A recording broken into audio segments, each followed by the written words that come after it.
Les Stacks enchaînent une troisième victoire consécutive et bat le Red Star 3-1. Bonsoir à toutes et à tous. Nous sommes en direct au stade Bauer à Saint-Ouen, à côté de Paris, où le Red Star a reçu les Stacks ce mardi soir. Et les Troyens, Ludovic, avec qui je suis en direct, pardon, je veux directement me lancer dans le débrief de ce match-là. On va débriefer, analyser ce match, vous donner les réactions des joueurs, des entraîneurs, tout ce qu'on a pu vivre dans les coulisses de ce stade. On était les seuls journalistes au bois présents et donc on va débriefer ensemble, on est deux journalistes de l'Est Éclair, on va débriefer cette troisième victoire consécutive de l'Estac qui a vraiment encore une fois donné du plaisir à ses supporters.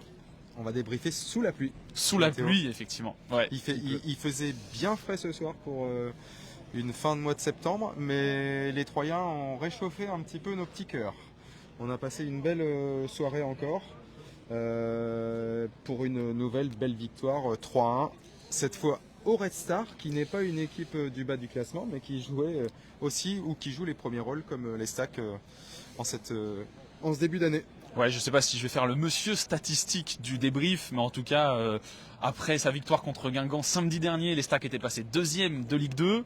Le Red Star était en tête, même nombre de points. Le samedi à 20h, Saint-Etienne a battu Reims, donc est repassé en tête de Ligue 2, Red Star 2e et Stack 3e. Et donc on arrivait à cette journée mardi 20h30 où tous les clubs de Ligue 2 jouaient en même temps. Et donc les Stacks, comme on l'a dit, a battu 3-1 le Red Star, donc est passé deuxième, a doublé le Red Star. Mais Saint-Etienne a également gagné sur le score d'1-0 contre Amiens. Donc Saint-Etienne reste leader de Ligue 2, 1 point devant les Stacks, maintenant deuxième, donc qui a doublé son adversaire du soir. Pour parler peut-être un petit peu de cette...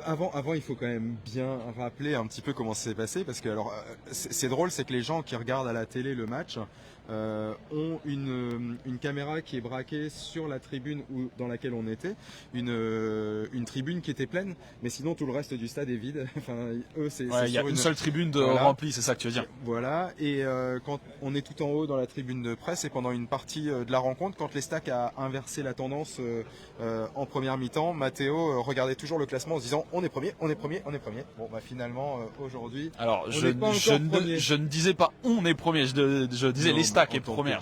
Nous sommes premiers. Oui, mais je ne suis pas supporter. Je tiens à rectifier cela. Les Stacks effectivement a été première quand elle est revenue au score, parce que j'ai pas pu faire le film du match. Ludo qui parle de la pluie, mais effectivement les Stacks a concédé l'ouverture du score à la 11e minute de jeu, un peu même format que contre Guingamp, les Stacks qui concèdent l'ouverture du score assez tôt et qui réagit vers la 20-25e, et là ils ont réagi, c'est ce qu'on s'est dit à la mi-temps. Pour la petite anecdote, on était en train de chronométrer le temps qu'il y a eu entre le premier but troyen et le deuxième but troyen, parce qu'ils ont vraiment marqué coup sur coup. Le but du 1 partout avec c'est Merwan Ifnaoui qui a marqué contre son ancien club, qui n'a pas célébré, et puis vraiment 90 secondes plus tard, c'est Antoine Mille qui marque. Martin Adeline, auteur des 2 passes décisives, des vraiment super passes, des caviars comme on dit. Et puis voilà, les Stacks étaient revenus au score, et à ce moment-là, du coup, c'est ce que tu disais, 2-1 pour les Stacks. Saint-Etienne faisait 0-0 contre Amiens, et donc les Stacks étaient en tête du championnat de Ligue 2 à ce moment-là. Comme je vous l'ai dit en introduction, ne l'est plus à l'heure actuelle, parce que Saint-Etienne a marqué contre Amiens et donc s'est imposé. Mais voilà, les Stacks a été leader de Ligue 2 ce soir, et voilà, le score ne s'est pas arrêté à 2-1. Super but de Jaurès Assoumou en deuxième mi-temps. Deux défenseurs du Red Star qui s'en mêlent un peu les pinceaux. Jaurès Assoumou qui part en contre et qui pique son ballon devant le gardien. Donc voilà, nouvelle victoire troyenne, on l'a dit, 3e victoire consécutive, la première à l'extérieur de la saison. Mine de rien, on avait vu 4 matchs à domicile, 4 victoires, mais les Stacks à l'extérieur pour l'instant avaient joué 2 rencontres, 1 match nul, 1 défaite.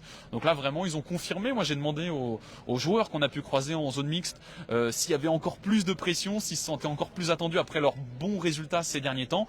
Ils disaient oui, mais on se concentre pas sur ça, pas sur le classement, on essaye de faire du mieux qu'on peut, on ne stresse pas, on n'a pas peur. Antoine Mille me disait en tant que joueur de foot, après même si on est mené 1-0 après 20 minutes, faut pas baisser les bras, évidemment qu'on va toujours jouer, qu'on va tout donner. Et là c'est ce qu'ils ont fait, ils ont renversé ce match de bien belle manière, et vraiment n'ont pas été inquiétés. Au final s'impose 3-1. Bah t'as tout dit, hein. Non mais c'est presque le copier-coller de la rencontre contre Guingamp du week-end dernier. À l'extérieur, les Stacks démarrent encore très timidement. Prend un but au moment où finalement elle revient plutôt pas trop mal dans le jeu et dans le match. Un but sur une erreur d'attention, sur un coup franc. Il y a un ballon qui est mal dégagé et à 1-0 on peut toujours se dire est-ce que les Stacks va réussir à réagir. Elle a réagi avec, comme l'ont dit les joueurs, avec confiance. Il y a de la sérénité qui se dégage de ce groupe et il y a surtout beaucoup de confiance. Et on l'a vu par le jeu, les Stacks a réussi à inverser la tendance. Alors là, je vois que tu regardes parce qu'il y a des supporters qui nous disent qu'un bus de supporters a été caillassé, une boule de pétanque a été lancée dans les vitres. Donc visiblement, il n'y aurait pas de blessés. Ils ont dit des blessés légers. En fait, pour tout expliquer à ceux qui nous regardent ou qui nous écoutent en replay, on est en Facebook Live et donc des supporters interagissent. Voilà. D'ailleurs, j'en profite pour la vingtaine de supporters qui sont avec nous. N'hésitez pas à mettre vos questions, on y répondra.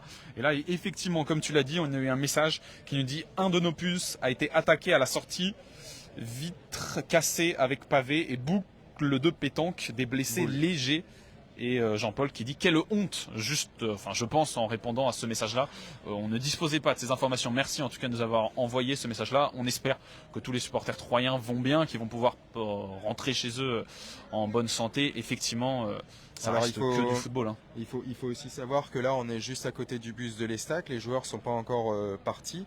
Le coach en conférence de presse a dit qu'il devait rentrer rapidement parce qu'il y avait un match qui arrivait très vite avec Annecy vendredi.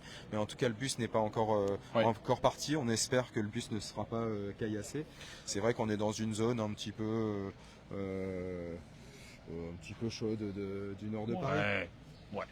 Bon, voilà. On espère en tout cas que les supporters vous allez bien rentrer. Ouais, c'est assez surprenant parce que j'ai pas eu l'impression qu'il y avait eu beaucoup d'empoignades ou en tout cas de mots dits. Non, ouais. Les supporters de l'Estac ont plutôt en avaient un petit peu plus pendant cette rencontre envers les supporters d'Auxerre, plus que pour les supporters du Red Star qui ont été plus ou moins calme aussi.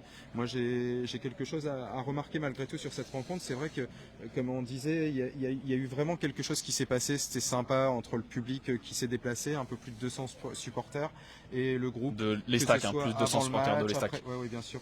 Avant le match, après le match, les gens sont contents de suivre cette équipe qui donne beaucoup de plaisir. Et les joueurs sont contents aussi d'avoir un soutien qui est affirmé. On restait sur 2 saisons où ça a été compliqué. Justement, là, on sent qu'il y a quelque chose qui se passe. Ça va beaucoup mieux. Donc ça, c'est aussi important. Oui, puis on en parlait entre nous juste avant, mais c'était un peu le match de la confirmation après 2 matchs au Stade de l'Aube où vraiment t'avais ébloui tes supporters. Fallait confirmer ici, à l'extérieur, au Red Star. On se disait c'était pas une équipe facile à abattre. Ils font un très bon début de saison. Ils ont très bien commencé leur match ce soir. Et au final, les Stacks qui s'imposent encore une fois. Et vraiment, en donnant, moi je trouve ce qui me surprend le plus, je trouve, c'est cette impression où tu as l'impression que vraiment tout va dans leur sens, ils sont vraiment bons, tous les secteurs de jeu sont vraiment très solides, très costauds, très bons, et voilà, et à l'image, encore une fois, on va le répéter, mais d'un Jaurès Assoumou qui avait marqué l'an passé, pour ceux qui s'en rappellent, un très beau but dans ce même stade, et qui là vraiment fait une superbe course, la lucidité après avoir traversé la moitié du terrain à pleine vitesse, vraiment le petit piqué devant le gardien pour inscrire le 3e but, vraiment superbe parce qu'on l'a pas dit. En plus, t'aurais pu avoir un petit peu de fatigue parce que du coup, c'était le même 11 et même le même groupe, donc le même 11 et les 7 mêmes remplaçants que lors du match contre Guingamp, que lors du match contre Nancy. Donc ça veut dire que ces joueurs enchaînent. On sait que Stéphane Dumont ne fait pas beaucoup de changements très tôt dans la rencontre, donc il attend souvent l'heure de jeu, voire un petit peu plus pour changer. Donc mine de rien, ils ont joué samedi à 14h, là on est mardi à 20h30, ils rejouent 4 jours plus tard le même 11 et franchement, j'ai pas eu l'impression qu'ils étaient fatigués, empruntés, ils ont été vraiment dans leur match, très concentrés. C'est intéressant parce que Siegfried devant la télé doit dire, il dit que c'est une belle victoire, alors on est d'accord, avec la deuxième mi-temps est un peu moins maîtrisée. Alors moi j'ai l'impression justement qu'elle a été maîtrisée la deuxième mi-temps parce que il y a le Red Star qui pousse, il y a le Red Star qui touche un poteau, le Red Star qui oblige Nicolas Lemaître à faire une superbe parade juste avant qu'Asumu marque le troisième but. Mais dans l'absolu, après ça, on n'a jamais trop eu l'impression que cette équipe elle était en difficulté. J'avais l'impression qu'aujourd'hui rien pouvait trop lui arriver. Il y avait toujours un pied, une tête pour dégager, un Nicolas Lemaître qui était très sûr dans sa surface. Donc finalement ça s'est globalement très bien passé. Face encore une fois à une équipe qui propose du jeu, à des attaquants qui peuvent être percutants. Mais ouais, c'est une très belle victoire, hein. On va pas se cacher. On était en train de dire que l'Estac a 16 points aujourd'hui. Il faudrait revenir en arrière et l'année dernière pour voir à quel moment l'Estac a eu 16 points. Alors c'est vrai que le début de saison avait été catastrophique, mais je pense que c'était peut-être au mois de décembre. Là aujourd'hui, on est un petit peu après la mi-septembre et on prend les points. Tous les points qui sont pris ne sont plus à prendre. Ça fait du bien. On peut regarder vers le haut. C'est aussi important, quoi. Voilà. Qu'on soit premier, deuxième ou troisième, c'est pas grave pour le moment. C'est d'entretenir une dynamique, de garder la tête froide. Et c'est ce que j'ai l'impression qui arrive. Tous les joueurs qu'on a pu voir à la fin du match, ils semblent sereins. Comme ils disent, on fête, on essaye de savourer les victoires, mais on sait d'où on vient et je pense qu'ils savent aussi où ils veulent aller. Ça, puis surtout, tous les joueurs disent... on avait un de nos confrères qui leur a tous demandé alors est-ce que vous jouez plus le maintien, plus la montée, et tous répondaient pour l'instant on n'est pas sur ça, il n'y a que 7 matchs qui sont passés sur les 34, on ne réfléchit pas, on se concentre match après match. Je crois que c'est Godzi qui a dit nous on est concentrés, c'est le prochain match contre Annecy. Franchement voilà, tu sens que c'est des joueurs qui sont très très calmes, très sereins.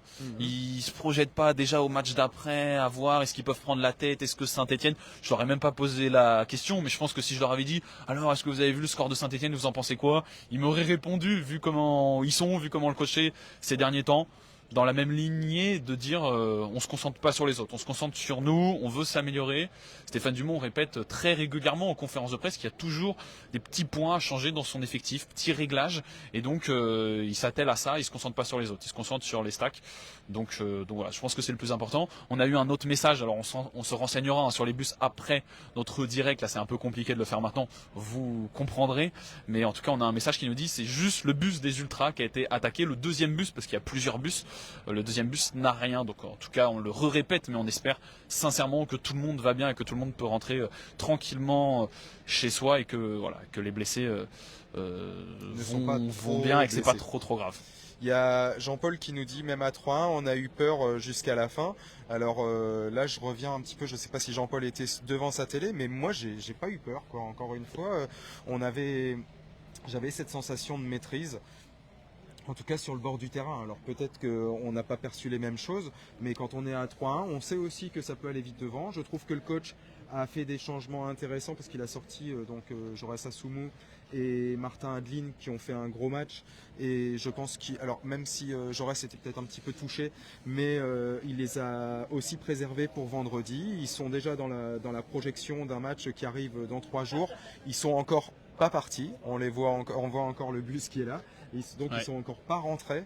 Il va falloir prendre la peine de bien récupérer, mais la récupération elle se fait toujours plus facilement quand on gagne, hein, quand les victoires s'enchaînent. Je me demande si je vais pas tenter un petit plan pour vous montrer le bus troyen. Voilà, vous êtes en immersion avec nous au Red Star à Bauer.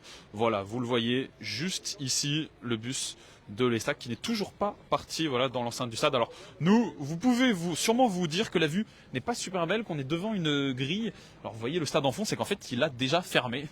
On est mardi soir, on est en semaine, peut-être que les gens veulent rapidement fermer. Le match, le coup de sifflet final a eu lieu vers quoi, à 22h30, il est 23h38 au moment où on parle, ça fait 1 heure que c'est terminé, ça s'est tranquillement vidé, mais en tout cas voilà, les Troyens qui sont toujours là, et tu l'as dit, ça peut faire une transition parfaite, mais qui rejoue vendredi contre Annecy au stade de l'Aube. Alors oui, vous vous dites sûrement encore un match au stade de l'Aube, 3e week-end de suite où les Stacks jouent au stade de l'Aube. Effectivement, ils ont enchaîné 2 matchs à domicile, ce match-là à l'extérieur au Red Star, et donc vendredi soir de la semaine prochaine contre Annecy.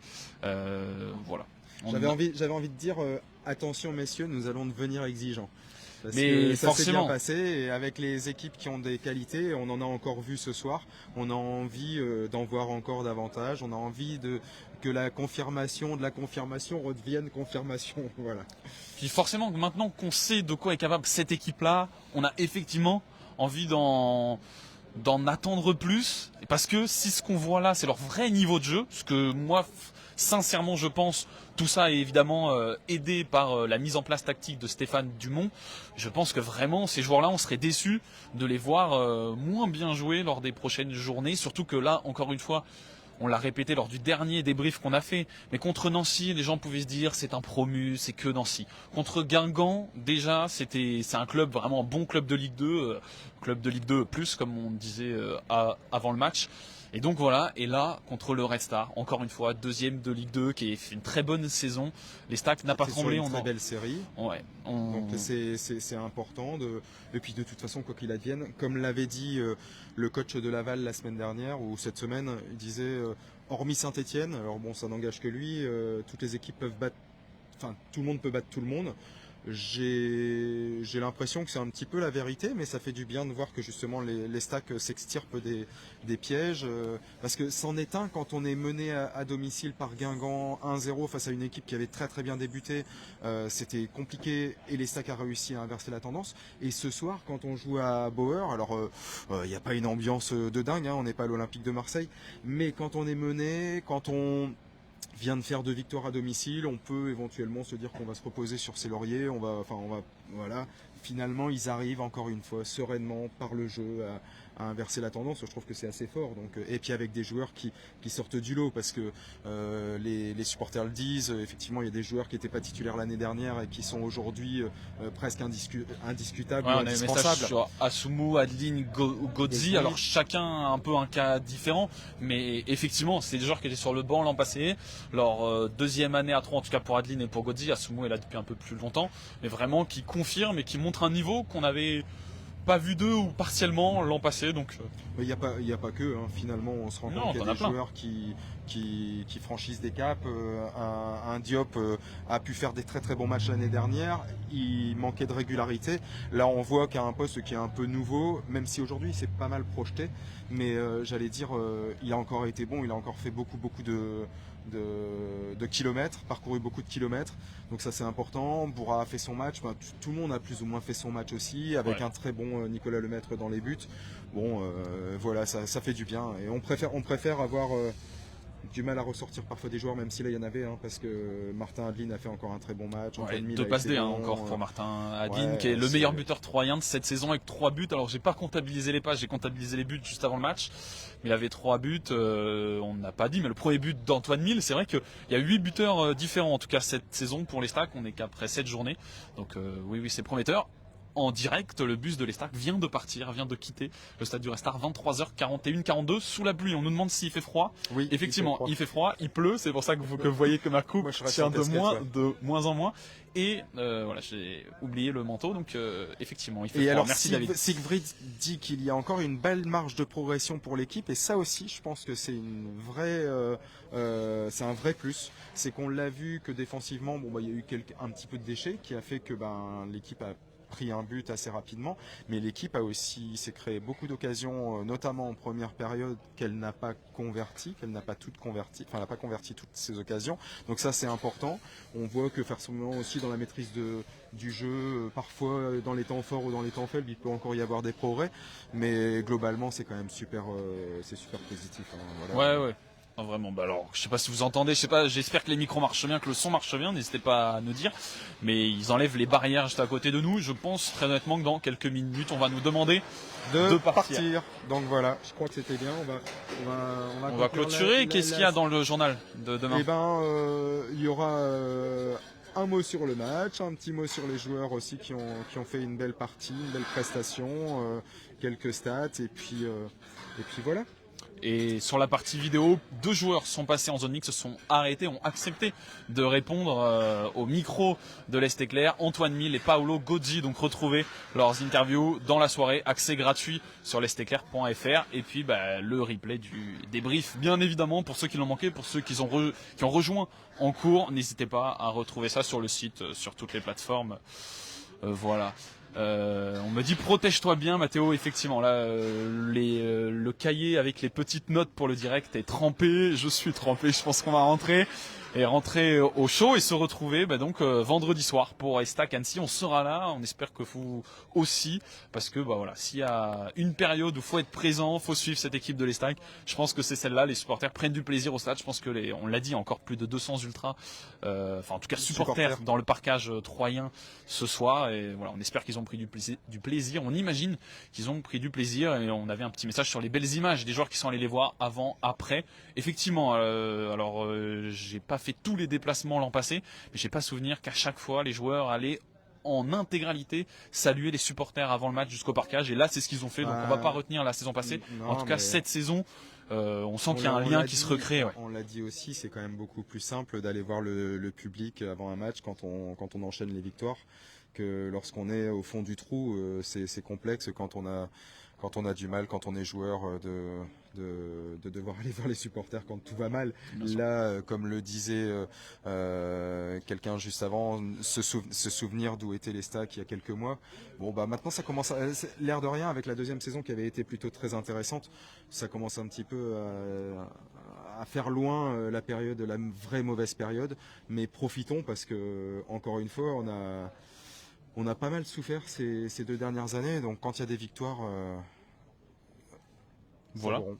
Voilà, c'était le mot de la fin. On vous remercie. On est trempés.